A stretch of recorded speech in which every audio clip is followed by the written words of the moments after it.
लिखने के सब शिक्षित हैं। ये तत्व ज्ञान रूपी पुस्तक उनको दे दी और उस पुस्तक को पढ़कर अब वो पुण्यात्मा यहाँ आ रहे हैं।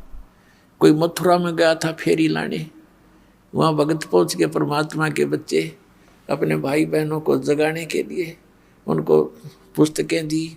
वहाँ भी वहाँ के जो ठेकेदार बन रहे हैं, उनकी दुकान चल रही है, वहाँ भटकने वालों से पैसे ले लेकर अपना निर्वाह कर रहे हैं, दुनिया को भ्रमित कर रहे हैं। आप भी नरक में जा रहे।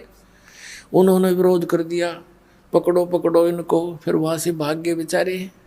ऐसा जुल्म कर रखा है इन अज्ञानियों ने। अब इतना शिक्षित समाज है फिर भी उन्हीं के भ्रम में भरे पड़े हैं।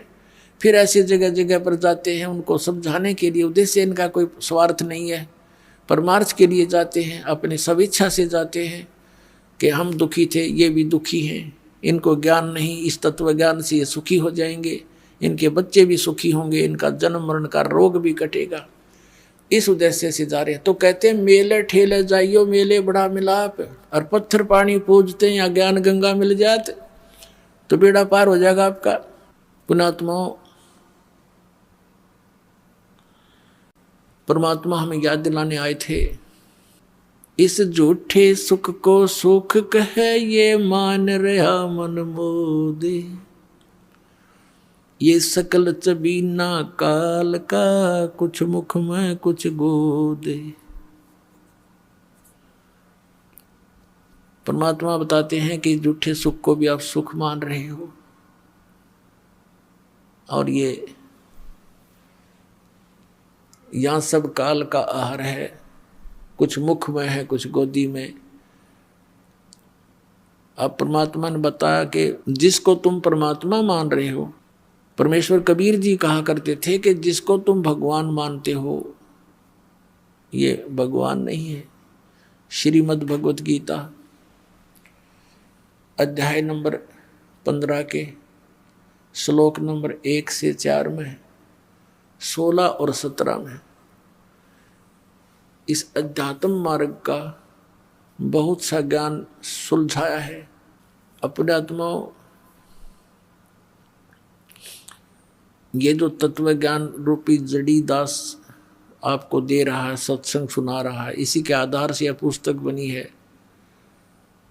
पहले भक्ति सौदागर को संदेश बनाया था 2 भागों में, फिर उसी को एज इट इज है वो नाम बदलना पड़ा, क्योंकि भक्ति सौदागर पुस्तक को सुनकर ये नकली डेरे वाले बिदकन लग गए कि यह पुस्तक नहीं लेनी है, ये पुस्तक नहीं लेनी है। तो बच्चा नाम बदल लिया कि अपनी जड़ी ये पहुँच जा भक्ता के तक। तो ये एक ऐसा ज्ञान सुलझा दिया। कबीर परमात्मा कहते हैं, कहा है मालिक ने कि 9 मन सूत उलझिया, ये ऋषि रहे जखमार, और सतगुरु ऐसा सुलझा दे उलझा ना दूजी बार। अब ये ज्ञान ऐसा सुलझा दिया, इस कलयुग में नहीं उलझेगा। भक्ति करेंगे सभी करेंगे, अब सदियों तक चलेगा ये भक्ति मार्ग, पूरे विश्व में जाएगा ये तत्व ज्ञान। सबको जरूरत है परमात्मा की, क्योंकि जब राजा भी दुखी होता है वो संतों के पास जाता है और संतों से अपने राज्य में सुख की चाह करता है। वो संत क्या है, वो भी भगवान की भक्ति करके कुछ बैटरी चार्ज कर रहा है। हम सीधे उसी परमात्मा से, उसी भगवान के उस पंप के पास खड़े हैं जो हमारे अंदर सब में हवा भर रहा है।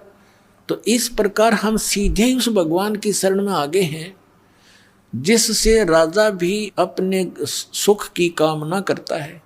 तो आज हम उससे लाभ प्राप्त करेंगे और मोक्ष भी प्राप्त करेंगे। आगे चल करके बहुत समय बाद, ये हजारों वर्षों तक रहेगी ये सत भक्ति का ज्ञान भी चलेगा, और सभी भगवान को चाहने वाले व्यक्तियां भक्ति करा करेंगे। कोई भी व्यक्ति विकारी नहीं रहेगा, क्योंकि तम्बाकू शराब मांस ये मनुष्य का सबसे बड़ा शत्रु है। ये कति मूल नाश होगा इसका, देख लेना कुछ दिनों। और जो ये बकवाद हमने कोठी बनाई, बंगले बनाने में सारा जीवन बर्बाद कर दिया रिश्वत ले लेकर। अपने आत्माओं, जब जजों तक के ऊपर उंगली उठ रही है कि ये रिश्वत लेकर के अन्याय करते हैं, तो अंतालिया कति मानवता का नाश हो चुका है। राजनेताओं का देख लो, मंत्री और मुख्यमंत्री इन बड़े बड़े सेंटर के मंत्रियों के ऊपर वो जेलों में पड़े हैं। झूठे सच्चे तो समय आने पर पता लगेगा। तो यदि ये सच है तो क्या जीवन है जीव का? कहाँ जाए गरीब जनता जब हमारे रक्षक ही भक्षक बन बैठे। तो ये अज्ञानता के कारण है, ये नहीं है कि और बाकी सारे ठीक से। जिसका वहाँ बैठ कर दाव लगेगा कोई नहीं बख्शे। कोई का मतलब है कि अधिकतर हो चुके हैं, बहुतायत हो चुकी है ऐसे हमारे, लेकिन मिथ्या नहीं होते। ऐसी बात नहीं होती कि सभी बुरे नहीं होते, अच्छी आत्माएं हैं, उनकी कोई बसाती नहीं। गांव गांव में अच्छी आत्माएं हैं जो वहाँ पर भी पंचायतों में विशेष न्याय प्राप्त नहीं हो रहा। अच्छी आत्मा वहाँ भी रोती है कि अब क्या करें, सब जगह बात बिगड़ चुकी है। तो अब ऐसी स्थिति आवेगी कि प्रभुता की भूख खत्म होगी। समय लगेगा, थोड़ा सा होगा इस ज्ञान से ही, और बहुत ज़्यादा समय भी नहीं लगेगा, बहुत शीघ्र होगा, क्योंकि ये प्रचार बहुत अच्छी तरह हो रहा है। अपने आत्मा इस अच्छे मार्ग में है। एक ये दास है जो सत्य बता रहा है। इस दास को छोड़कर जितने भी संत हैं या पंथ हैं वो अध्यात्म मार्ग से परिचित नहीं, उनके पास ये सत्य साधना नहीं, तत्व ज्ञान नहीं। अब जैसे पुण्यात्मा कितना ही अच्छा हॉस्पिटल हो और कितना ही नेक डॉक्टर बैठा हो बोलन में चालन में, लेकिन उसके पास ट्रीटमेंट उस रोग का है नहीं, तो खाक है वो हॉस्पिटल, और खा क्या है वो डॉक्टर। फिर कितना अच्छा हो, कितना अच्छा बोलता हो, उसने क्या करेंगे हम। तो कहने का भाव ये है कि ये जो जड़ी है जन्म और मरण के रोग का नाश करने की, ये सतनाम है। सतनाम 2 अक्षर का है, जिसमें एक ओम है और एक तत्सांकेतिक है, और फिर एक आदि नाम जिसको सारनाम कहते हैं। और प्रथम ये मंत्र जो 7 नाम आपको दिए जाते हैं, जिनमें बीच में 5 नाम हैं, और ये कंप्लीट कोर्स अब स्टार्ट करना था। परमात्मा ने कहा था कबीर साहब ने धर्मदास जी से कि धर्मदास तो 1,00,000 दुहाई, और ये सार शब्द की दबार न जाई। ये सार शब्द बार जो पढ़ी बिचली पीढ़ी हंस नीतर ही। फिर क्या बताया दूसरे अध्याय में कि धर्मदास मोरी 1,00,000 दुहाई, ये मूल ज्ञान की दबार न जाई। मूल ज्ञान बार जो पढ़ी, ये बिचली पीढ़ी हंस नीतर ही। इस मूल ज्ञान को तू तब तक छुपाई जब तक 12 पंथ ना मिट जाए। अब अभी तक इसको छुपा के रखना था, ये मंत्र भी नहीं सार्वजनिक करने थे। आदरणीय नानक साहिब जी को भगवान मिले बेई नदी पर एक जिंदा महात्मा के रूप में, सचखंड लेकर गए। इसी तरह आदरणीय गरीबदास साहिब जी को मिले थे गांव छुडानी जिला जज्जर हरियाणा में। ऐसे ही आदरणीय गीसा दास साहिब जी को मिले थे गांव खेखड़ा जिला मेरठ उत्तर प्रदेश में। ऐसे आदरणीय दादू साहिब जी को मिले थे। ऐसे आदरणीय मरुगदास जी को मिले थे। ऐसे ही आदरणीय धर्मदास साहिब जी को मिले थे जिंदा महात्मा के रूप में। इनको सचखंड लेकर गए थे, फिर इनको वापस छोड़ा था, और इन सबको कह दिया था कि अभी इस सतनाम का तुम तो जाप करो, लेकिन अभी किसी को बताना नहीं।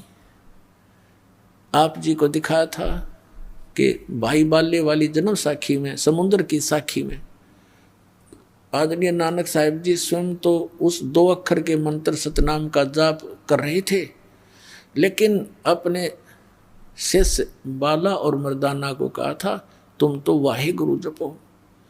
अब क्यों कहा था? क्योंकि आदेश था परमात्मा का कि ये पुण्यात्मा हैं। जैसे उन महापुरुषों ने 5 नाम स्टार्ट किए थे नानक साहिब जी ने, फिर आगे चलकर प्रत्येक धर्म के लोग जो अपने सोच से उनको छोड़ देते हैं, क्योंकि ये 500 नाम इन हमारे कमलों के अंदर प्रधान विराजमान हैं। जैसे मूल कमल में गणेश जी, और जैसे स्वाद चक्र में सावित्री वर्मा जी, नाभि कमल में विष्णु और लक्ष्मी जी, हृदय कमल में शिव और पार्वती जी, कंठ कमल में दुर्गा जी। ऐसे ये 5 नाम हैं। तो इन सब ने यूँ सोचा भी हमारे गुरुजी तो बात तो करते हैं सचखंड सतलोक की बताते थे वो, तो तुम इन देवताओं की पूजाएं बताती हो। तो फिर उन्होंने इन पूजाओं को त्याग दिया और फिर केवल एक जो नानक साहब ने कहा था वाहे गुरु जाप करो, एक ओंकार कर्ता पुरुष निर्भव, ये पूरा सतनाम, ये महिमा है भगवान की।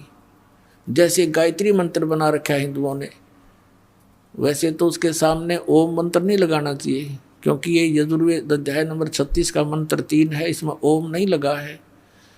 इन्होंने अपनी सोच से जैसा बना रखा, अब विषय दूसरा, इसलिए यहाँ आगे नहीं बढ़ाएंगे इसको। तो वहाँ नानक साहिब जी स्वयं तो वो सतनाम का जाप कर रहे हैं और शिष्यों को बना कर रहे हैं, और साथ में सार्वजनिक भी कर दिया कि कोई आने वाला इस समय के लिए कि हमें फिर पहचान जाएंगे कौन सा मंत्र है वो 2 अक्षर का और जिससे मोक्ष हो सकता है। और उस समय क्यों किस कारण से ये नहीं दिया गया सिख समाज में, और अब ये दास बताएगा वो सब कारण, सब रीज़न, क्योंकि इस दास को परमात्मा ने भेजा ही इस उद्देश्य से है कि इस समय में सबको वो ज्ञान गूढ़ बताऊं जो परमात्मा के बच्चों ने, उन महापुरुषों ने अभी तक छुपा कर अपने घर में दबा जरूर दिया, अपनी अमृतवाणी में छुपा लिख रखा सबने। जैसे आदरणीय नानक साहिब जी ने प्राण संग्रही बनाई थी एक पुस्तक, और उसको सिंगल दी